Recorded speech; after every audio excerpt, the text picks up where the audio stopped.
Royal Guard's mission disrupted. Airport screeners ignite immediate outrage. Captain Marcus Thompson adjusted his ceremonial uniform one last time before stepping out of the black sedan. The morning sun reflected off the polished buttons of his Royal Guard dress blues, each medal telling a story of dedicated service to the crown. His mission today was unlike any other he had undertaken in his 15 years of protecting the royal family. The Queen's personal artifact, a centuries-old ceremonial sword, passed down through generations, needed to be transported to the Commonwealth Summit in Toronto. This wasn't just any weapon. It was a symbol of unity, meant to be presented to the heads of state. As a gesture of peace and cooperation, the artifact had been carefully secured in a custom-made case, designed specifically for diplomatic transport. Marcus carried the proper documentation, stamped with official seals and bearing the signature of the Queen's private secretary. Everything had been coordinated weeks in advance through proper diplomatic channels. The Canadian government had been notified, security protocols had been established, and special arrangements had been made for the transportation of this historically significant piece. As Marcus approached Terminal 3 at Heathrow Airport, he felt the weight of responsibility on his shoulders. This wasn't just about moving an object from one place to another.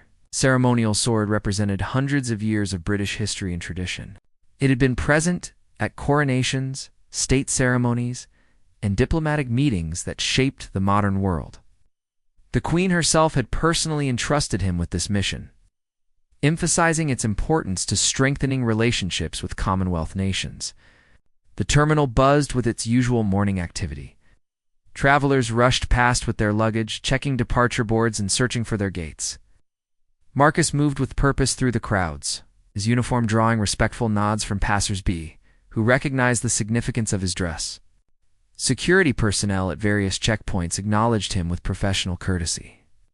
Having been briefed about his special mission and the nature of his cargo, at the diplomatic check-in counter, the process initially went smoothly.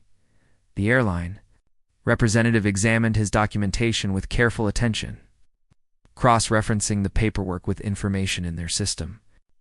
Everything appeared to be in order.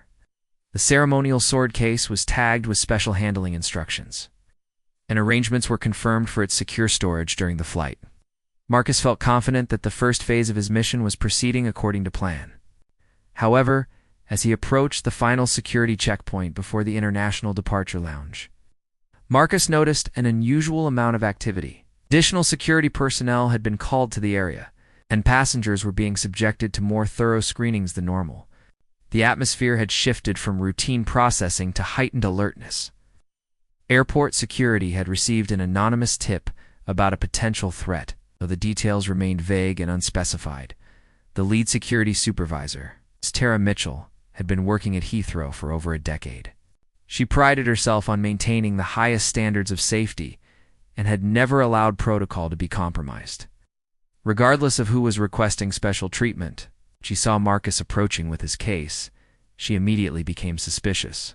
Despite his official appearance and documentation, something about the situation triggered her professional instincts. In her experience, real threats often came disguised as legitimate operations. As Marcus presented his credentials and explained the nature of his mission, Sarah's skepticism grew. She had seen convincing fake documents before and knew that criminals often went to great lengths to appear official. The timing of his arrival, coinciding with the anonymous threat warning, seemed too convenient to ignore. Her training had taught her that terrorists and criminals often studied security procedures and attempted to exploit diplomatic channels to bypass normal screening processes. The ceremonial sword case itself raised immediate red flags for the security team. While Marcus had proper documentation claiming it contained a historical artifact, Sarah couldn't verify this information independently. Airport security databases didn't have detailed records of every diplomatic item that passed through the terminal. The case was large enough to conceal weapons or explosive devices, and its ornate appearance could easily be a disguise for something more sinister. Marcus found himself in an increasingly uncomfortable position. As more security personnel gathered around him, his attempts to explain the mission's importance and show his credentials were met with professional but firm resistance. Sarah explained that regardless of his claimed authority, Airport security protocols required thorough inspection of all items, especially those that could potentially contain weapons. The recent threat warning meant that no exceptions could be made, even for seemingly legitimate diplomatic missions. The situation escalated quickly as word spread through the security checkpoint about the confrontation. Other passengers began to take notice of the commotion, some filming with their phones, while others expressed concern about potential delays. Marcus realized that what should have been a routine diplomatic procedure was turning into a public spectacle that could embarrass the crown and damage carefully planned diplomatic relations. As tensions rose, both sides remained firm in their positions. Marcus insisted that proper protocols had been followed and that interfering with his mission could have serious diplomatic consequences. Sarah maintained that airport security took precedence over all other considerations and that no amount of official-looking paperwork would convince her to bypass established safety procedures. The stage was set for a confrontation that would test the limits of protocol, security, and diplomatic immunity. Royal Guard's mission disrupted. Airport screeners ignite immediate outrage. The standoff at the security checkpoint had attracted the attention of senior airport management. Terminal Operations Manager David Chen received an urgent call about the situation developing at the international departure screening area. When he arrived at the scene, he found Captain Thompson standing rigidly at attention, while Security Supervisor Sarah Mitchell examined his documentation with intense scrutiny. The tension in the air was palpable, and Chen immediately recognized the potential for this incident to escalate into an international diplomatic crisis. Chen had dealt with similar situations before, though none involving such high-profile diplomatic cargo. His first instinct was to de-escalate the situation while maintaining airport security protocols. He approached both parties with diplomatic caution, acknowledging Marcus's official status while supporting his security team's right to conduct thorough inspections. However, the more he learned about the ceremonial sword and its intended destination, the more complex the situation became. Marcus explained that the Queen's ceremonial sword was scheduled to be presented at the Commonwealth Summit's opening ceremony in just 2 days.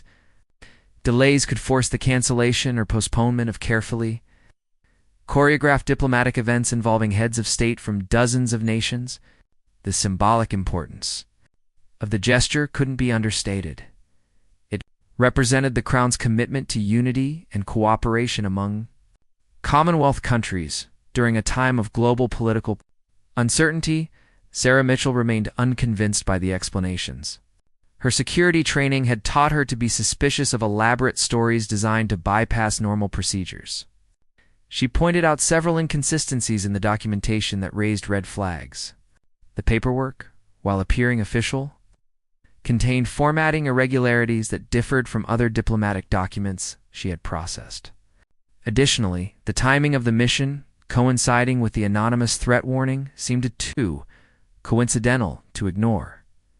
As word of the confrontation spread through the terminal, it attracted attention from unexpected quarters. Several passengers waiting in nearby security lines began filming the interaction with their smartphones.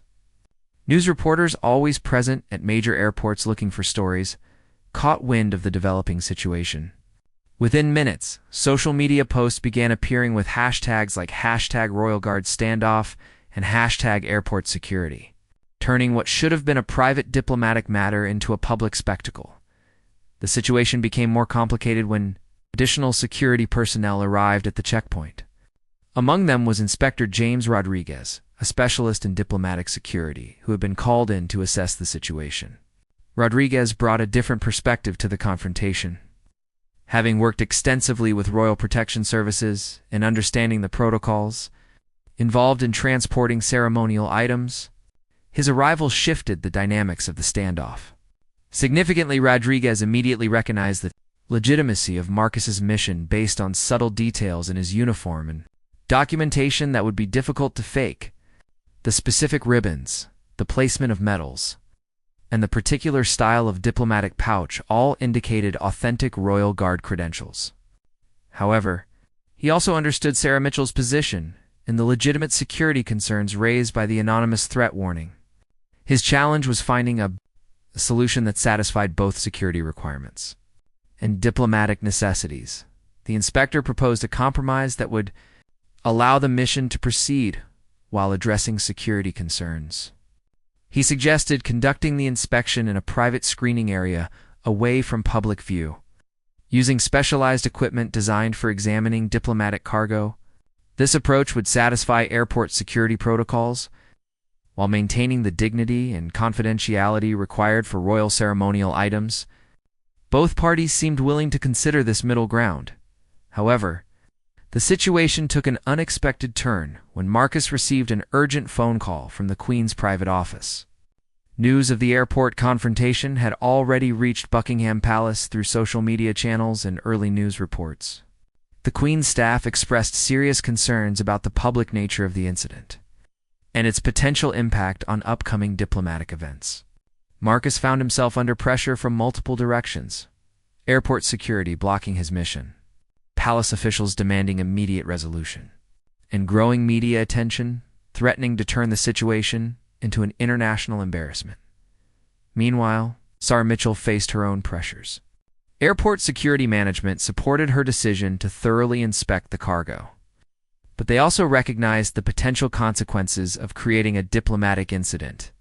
The anonymous threat warning that had triggered enhanced security measures remained unresolved, and intelligence agencies couldn't confirm whether it represented a genuine risk or a false alarm designed to create exactly this type of disruption. The media presence at the airport intensified as news organizations recognized the story's potential significance. Television crews began setting up equipment outside the terminal while reporters attempted to interview passengers who had witnessed the confrontation. Social media amplified the story with speculation and commentary from royal watchers, security experts, and political commentators.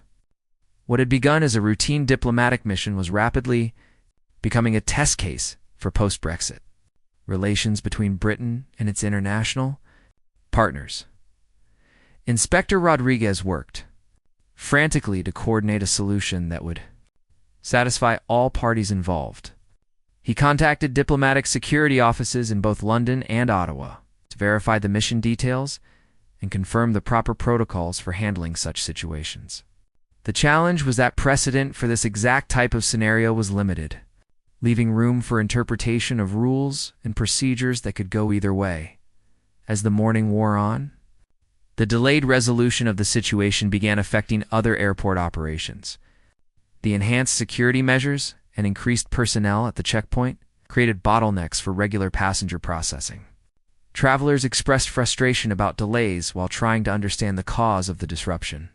Airport management found themselves balancing security concerns, diplomatic protocol, passenger satisfaction, and growing media scrutiny all at the same time. The stakes continued to rise as both sides maintained their positions, setting the stage for a resolution that would either vindicate security protocols or validate diplomatic privileges. The outcome would likely establish precedents for future interactions between airport security and diplomatic missions, making this confrontation about much more than just one ceremonial sword. Royal Guard's mission disrupted, airport screeners ignite immediate outrage. The private screening room at Heathrow buzzed with tension as Inspector Rodriguez prepared to examine the ceremonial sword case. Captain Thompson stood at rigid attention, while Sarah Mitchell positioned herself to observe every detail of the inspection process. The room's specialized equipment hummed to life, designed to detect everything from explosives to electronic devices without requiring physical contact with delicate diplomatic items. Rodriguez opened the case with careful precision, revealing an ornate, ceremonial sword that immediately commanded respect. The weapon was clearly ancient, its blade bearing intricate engravings that told stories of British royal history. The craftsmanship was extraordinary, with gold inlays depicting crowns, lions, and heraldic symbols that had adorned royal ceremonies for centuries. Even Sarah Mitchell, despite her skepticism, couldn't deny the authentic historical significance of the artifact before them. The X-ray images revealed no hidden compartments or suspicious modifications to the case. Chemical analysis detected no traces of explosives or dangerous substances. Every test confirmed that the sword was exactly what Marcus had claimed, a genuine historical artifact prepared for diplomatic presentation. However, Sarah remained troubled by procedural irregularities that hadn't been adequately explained, particularly the timing of the anonymous threat warning that had coincided so precisely with the mission. Outside the screening room, the situation had evolved into a full-scale media circus. News vans lined the airport access roads while reporters provided live updates about the Royal Guard standoff. Social media platforms exploded with commentary, from royal experts, security analysts, and ordinary citizens debating the proper balance between security and diplomatic protocol. The #Swordgate began trending internationally as the story captured public imagination. The Commonwealth Summit organizers in Toronto received urgent communications about the potential delay of the ceremonial sword's arrival. Event coordinators scrambled to develop contingency plans for the opening ceremony, while diplomatic staff worked behind the scenes to understand the full scope of the airport incident. Phone calls flew between government offices in London, Ottawa, and other Commonwealth capitals as officials tried to assess the situation's impact on carefully planned diplomatic events. Queen Elizabeth II herself was briefed about the developing crisis during her morning briefing at Windsor Castle. Palace officials presented her with updates about the airport confrontation and its growing media coverage. The Queen, with decades of experience managing diplomatic challenges, understood that this incident could easily spiral beyond a simple airport security matter into a broader question about Britain's post-Brexit relationship with international partners and security protocols. Back at the airport, Marcus received another urgent call from the royal household. Palace officials expressed growing concern about the public nature of the confrontation and its potential to embarrass the crown. They emphasized that the ceremonial sword's symbolic importance extended far beyond its historical value. It represented Britain's commitment to Commonwealth relationships during a period of significant political transition. Any failure to complete the mission could be interpreted as weakness or disorganization. Sarah Mitchell found herself in an impossible position. Her security team's thorough examination had found no evidence of threats or dangers. Yet the procedural irregularities continued to concern her. The anonymous tip that had triggered enhanced security measures remained unverified, and intelligence agencies couldn't determine whether it represented genuine intelligence or deliberate misinformation designed to create exactly this type of disruption. Inspector Rodriguez proposed a modified solution that would address everyone's concerns while allowing the mission to proceed. He suggested that the ceremonial sword be transported under enhanced escort protocols, with additional security personnel accompanying the cargo throughout its journey to Toronto. This approach would satisfy airport security requirements while ensuring the diplomatic mission's success. However, implementing such arrangements would require approval from multiple government agencies and could delay the departure significantly. The situation took an unexpected turn when Rebecca Chen, a senior diplomat from the Canadian High Commission in London, arrived at the airport. She had been monitoring the developing crisis and recognized its potential to damage Canada's reputation as the Commonwealth Summit host. Chen brought additional documentation that helped verify the mission's legitimacy, including correspondence from the Canadian government specifically requesting the ceremonial sword's presence at the summit opening ceremony. Chen's arrival changed the dynamics of the negotiations significantly. Her diplomatic credentials and direct involvement in summit planning provided credibility that helped bridge the gap between security concerns and diplomatic requirements. She worked closely with Inspector Rodriguez to develop protocols that would satisfy British airport security while ensuring the ceremonial sword's timely arrival in Toronto for the scheduled diplomatic events. Meanwhile, the anonymous threat warning that had triggered the enhanced security measures was finally traced to its source. Intelligence agencies determined that the tip had come from a known troublemaker with a history of making false aborts designed to disrupt airport operations. This revelation vindicated Marcus's claims about the mission's legitimacy while highlighting the challenges faced by security personnel, who must treat every potential threat seriously until proven otherwise. As afternoon approached, the media coverage of the incident reached international proportions. News networks across the Commonwealth covered the story as a symbol of broader tensions between security requirements and diplomatic traditions. Political commentators debated whether the incident reflected deeper problems with post-Brexit Britain's ability to maintain smooth international relationships, or simply represented the inevitable friction between security protocols and diplomatic activities in an age of heightened threat awareness. The resolution of the immediate standoff seemed within reach, but the broader implications of the incident continued to ripple through diplomatic and security communities. The precedent established by the airport confrontation would likely influence how similar situations were handled in the future, making the final outcome crucial for maintaining the delicate balance between security and diplomacy in international relations. Airport management worked frantically to minimize further delays while ensuring that all parties involved felt their concerns had been adequately addressed. The challenge was finding a solution that would allow Captain Thompson to complete his mission successfully while validating the security team's professional judgment and maintaining public confidence in airport safety measures. Royal Guard's mission disrupted. Airport screeners ignite immediate outrage. The afternoon brought unexpected developments as government officials from multiple agencies converged on Heathrow Airport. The Foreign Office dispatched senior diplomat Margaret Thornton to coordinate with airport authorities and ensure the ceremonial sword incident didn't escalate into a full diplomatic crisis. Her arrival signaled that the situation had reached the highest levels of government attention, transforming what began as an airport security matter into a test of Britain's international relationships. Thornton immediately recognized the delicate nature of the situation. The Commonwealth Summit represented a crucial opportunity for Britain to demonstrate its continued leadership role among former colonial territories during a period of significant global political shifts.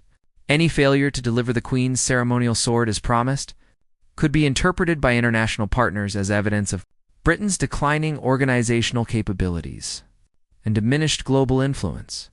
Captain Thompson found himself caught between competing pressures as the afternoon wore on. Palace officials continued to emphasize the mission's critical importance, while airport security maintained their position about following proper protocols. The media attention had grown so intense that photographers with telephoto lenses positioned themselves at various points around the terminal, hoping to capture images of the famous sword or the Royal Guard himself. Sarah Mitchell received support from airport security leadership, who backed her decision to conduct thorough inspections despite the diplomatic complications involved. Her supervisor emphasized that maintaining consistent security standards was essential for public safety. Regardless of the pressure from government officials or media attention, the anonymous threat warning, though later proven false, had justified the enhanced screening procedures at the time they were implemented. The verification process revealed interesting details about the ceremonial swords, history that even Captain Thompson hadn't fully understood. Historical experts brought in to authenticate the artifact confirmed its significance as one of the oldest pieces in the royal collection, dating back over 400 years. The sword had been present at the signing of several important treaties and had been carried in coronation processions for multiple monarchs. Its symbolic value for Commonwealth relationships was even greater than originally understood. Inspector Rodriguez worked with Canadian diplomat Rebecca Trica Chen to develop enhanced transport protocols that would satisfy all security requirements while ensuring the sword's safe arrival in Toronto. These procedures included continuous monitoring, specialized packaging, and additional documentation that would prevent similar incidents during future diplomatic missions. The solution required coordination between British and Canadian security agencies to establish seamless handoff procedures. However, the delay caused by the airport confrontation created new challenges for the Commonwealth Summit schedule. Event organizers in Toronto faced difficult decisions about whether to postpone the opening ceremony or proceed with modified arrangements that didn't include the ceremonial sword. Presentation. The symbolic importance of the gesture meant that any changes to the planned program could affect the summit's overall diplomatic impact. Media coverage of the incident reached fever pitch as international news organizations picked up the story. British tabloids sensationalized the confrontation with headlines about royal humiliation and security failures, while international outlets focused on broader questions about Britain's post-Brexit diplomatic effectiveness. Social media platforms buzzed with commentary from royal watchers, security experts, and political analysts, offering their perspectives on the situation. The Queen's private office issued a carefully worded statement acknowledging the airport incident while expressing confidence that proper protocols were being followed by all parties involved. The statement emphasized the ceremonial sword's historical significance and the importance of Commonwealth relationships, but avoided criticizing either airport security or diplomatic procedures. Palace officials worked behind the scenes to ensure that the incident wouldn't damage the Crown's reputation or interfere with upcoming diplomatic events. As evening approached, the enhanced security protocols developed by Rodriguez and Chen were finally approved by all relevant agencies. The solution involved additional screening procedures, enhanced escort arrangements, and modified transport protocols that addressed every security concern raised during the day-long standoff. Captain Thompson would be able to continue his mission, but with significantly more oversight and documentation than originally planned. The resolution required compromises from all parties involved. Airport security agreed to expedited processing. Under the enhanced protocols, while maintaining their authority to conduct thorough inspections, diplomatic officials accepted additional procedures that went beyond normal requirements for ceremonial items. The Royal Guard agreed to modified escort, arrangements that included additional security personnel and continuous monitoring throughout the journey. Sarah Mitchell felt vindicated that her security concerns had been taken seriously and addressed through proper channels. Even though the enhanced protocols ultimately allowed the mission to proceed, her insistence on following established procedures had led to improvements in diplomatic cargo handling that would benefit future operations. The incident demonstrated that security protocols could be enhanced without completely blocking legitimate diplomatic activities. The afternoon's negotiations established important precedents for handling similar situations in the future. Government agencies developed new guidelines for coordinating between airport security and diplomatic missions, while airport authorities created specialized procedures for processing high-profile ceremonial items. These improvements would help prevent similar confrontations while maintaining necessary security standards. Captain Thompson prepared for departure under the new protocols. Knowing that his mission had become far more complicated than originally anticipated, the ceremonial sword's journey to Toronto would now include additional stops for security verification and enhanced documentation requirements. Despite the delays and complications, he remained committed to fulfilling the Queen's trust and ensuring the sword's successful presentation at the Commonwealth Summit. The incident's resolution satisfied immediate concerns about security and diplomatic protocol, but broader questions about the balance between safety measures and international cooperation remained unresolved. The precedent established at Heathrow would likely influence how similar situations were handled in airports around the world, making the final outcome significant beyond the specific case of the Royal Ceremonial Sword. Royal Guard's mission disrupted airport screeners. Ignite immediate outrage. The evening departure from Heathrow proceeded under unprecedented security arrangements that had been hastily developed throughout the day. Captain Thompson found himself accompanied by a small team of additional security personnel, diplomatic observers, and documentation specialists who would ensure that every aspect of the enhanced protocols was properly implemented. The ceremonial sword case now carried multiple tracking devices and required verification signatures at each checkpoint along its journey to Toronto. The aircraft captain, experienced in handling sensitive diplomatic cargo, briefed his crew about the special nature of their passenger and cargo. The airline had been fully briefed about the day's events and understood the importance of ensuring smooth operations for the remainder of the journey. Flight attendants received instructions about providing appropriate courtesy to the Royal Guard while maintaining normal service for other passengers, many of whom remained unaware of the famous cargo traveling in their aircraft's hold. As the plane lifted off from London, news organizations on both sides of the Atlantic prepared comprehensive coverage of the Sword's arrival in Toronto. The Commonwealth Summit organizers worked frantically to adjust their opening ceremony plans to accommodate the delayed arrival while maintaining the symbolic impact of the Queen's ceremonial gesture. Diplomatic staff coordinated with Canadian, customs, and security agencies to ensure seamless processing upon landing. During the Atlantic crossing, Captain Thompson reflected on the day's extraordinary events and their broader implications for his role as a royal guard. The airport confrontation had demonstrated how quickly routine diplomatic missions could become international incidents in an age of instant global communication and social media coverage. Future missions would likely require even more detailed preparation and coordination to prevent similar situations from developing. Sarah Mitchell completed her incident reports while the flight was still in progress, documenting every aspect of the security screening process and the eventual resolution. Her detailed documentation would become part of new training materials for airport security personnel dealing with diplomatic cargo. The incident had highlighted gaps in existing procedures while demonstrating the importance of maintaining security standards, even under intense pressure from government officials and media.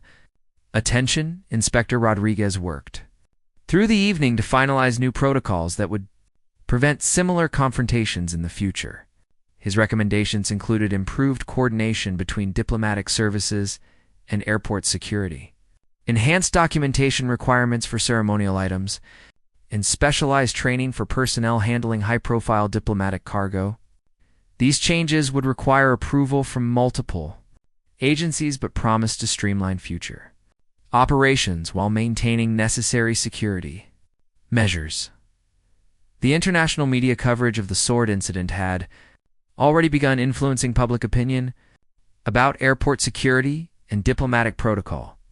Security experts appeared on news programs to debate the proper balance between safety measures and international cooperation, while royal commentators discussed the broader implications for Commonwealth relationships and Britain's global diplomatic standing.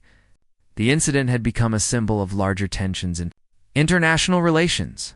Canadian officials prepared elaborate arrival procedures to demonstrate their commitment to the Commonwealth Summit's success. Despite the day's complications, Toronto airport authorities coordinated with British diplomatic staff to ensure that the ceremonial Sword's Canadian arrival would proceed smoothly and help restore confidence in the overall diplomatic process. The symbolic importance of the gesture had only grown during the delay caused by the London airport incident. Meanwhile, Queen Elizabeth II received detailed briefings about the resolution of the airport crisis and the enhanced security arrangements for the Sword's continued journey. Palace officials expressed satisfaction that the situation had been resolved professionally, while noting the need for improved coordination in future diplomatic missions. The Queen's personal interest in the Commonwealth Summit's success made the Sword's safe arrival particularly important for maintaining royal prestige. As the flight crossed the Atlantic, social media continued buzzing with commentary about the day's events. The hashtag #Swordgate remained trending internationally as people shared opinions about airport security, royal protocol, and diplomatic privilege. The incident had captured public imagination because it involved easily understood concepts of tradition, security, and international cooperation that resonated with audiences around the world. The enhanced security protocols developed for the Sword's transport were already being studied by airport authorities in other countries as potential models for handling similar diplomatic cargo. The precedent established at Heathrow would likely influence international standards for processing ceremonial items and high-profile diplomatic missions. Security agencies recognized that the solution developed during the crisis could serve as a template for future operations. Captain Thompson used the flight time to review the modified procedures that would govern the Sword's presentation at the Commonwealth Summit. The delay had required adjustments to the planned ceremony, but diplomatic staff assured him that the symbolic impact would remain intact. The Queen's gesture of presenting the historical artifact to Commonwealth leaders would still demonstrate Britain's commitment to international cooperation and shared heritage. The aircraft's approach to Toronto brought new challenges as Canadian media prepared comprehensive coverage of the Sword's arrival. News crews positioned themselves at various points around Pearson International Airport, hoping to capture images of the famous artifact that had caused such controversy in London. Airport authorities implemented special procedures to manage media attention while ensuring smooth processing. For the diplomatic cargo Toronto, customs officials had been thoroughly briefed about the enhanced documentation and security procedures accompanying the ceremonial sword. Their preparation would be crucial for preventing any repeat of the London airport confrontation while demonstrating Canada's capability to handle high-profile diplomatic events smoothly. The successful processing of the Sword's arrival would help restore confidence in Commonwealth Summit logistics. As the plane touched down in Toronto, Captain Thompson prepared for the final phase of his mission, under circumstances far different from what he had originally anticipated. The simple transport of a ceremonial artifact had become an international incident that tested the limits of diplomatic protocol, airport security, and media management. The successful completion of his mission would require navigating these complex dynamics while maintaining the dignity expected of a royal guard representing the crown. Royal Guard's mission disrupted airport screeners. Ignite immediate outrage. The arrival at Toronto Pearson International Airport proceeded with military precision as Canadian authorities implemented the enhanced protocols developed during the London crisis. Captain Thompson emerged from the aircraft to find a carefully orchestrated reception that demonstrated Canada's commitment to salvaging the diplomatic mission, despite the day's complications. Custom officials, security personnel, and diplomatic staff worked together seamlessly to process the ceremonial sword under procedures that satisfied all security requirements while maintaining appropriate dignity for the royal artifact. Rebecca Chen, the Canadian diplomat who had helped resolve the London airport standoff, personally oversaw the Sword's Canadian arrival procedures. Her presence provided continuity between the crisis resolution and the successful completion of the mission, demonstrating effective international cooperation in managing diplomatic challenges. The enhanced documentation and security measures developed during the day proved their worth as the Sword moved through Canadian processing without any additional delays or complications. The Commonwealth Summit opening ceremony proceeded as scheduled the following morning, with the Queen's ceremonial sword taking its planned place as the centerpiece of the Unity presentation. Heads of state from across the Commonwealth gathered to witness the symbolic gesture that had almost been derailed by airport security concerns. Captain Thompson stood at attention as the sword was formally presented, knowing that his mission's successful completion had required extraordinary effort from dozens of officials across multiple countries. The ceremony's success helped restore confidence in the Commonwealth Summit's organization while demonstrating that diplomatic traditions could be maintained even in an era of enhanced security concerns. The Queen's symbolic gesture resonated with international audiences who had followed the Sword's dramatic journey from London to Toronto. Media coverage shifted from Crisis, purporting to celebration of international cooperation and successful problem-solving. Sarah Mitchell's professional handling of the security screening process received recognition from airport authorities who noted that her insistence on following proper protocols had led to improved procedures for diplomatic cargo. The incident highlighted the importance of maintaining security standards even under pressure, while demonstrating that enhanced protocols could satisfy both safety requirements and diplomatic needs. Her experience became part of training materials for security personnel.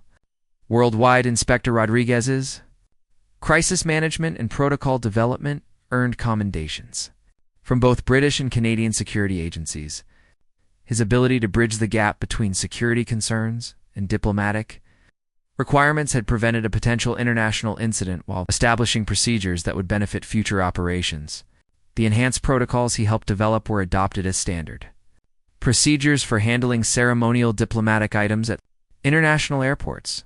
The international media coverage of the sword incident evolved into broader discussions about the balance between security and diplomacy in modern international relations.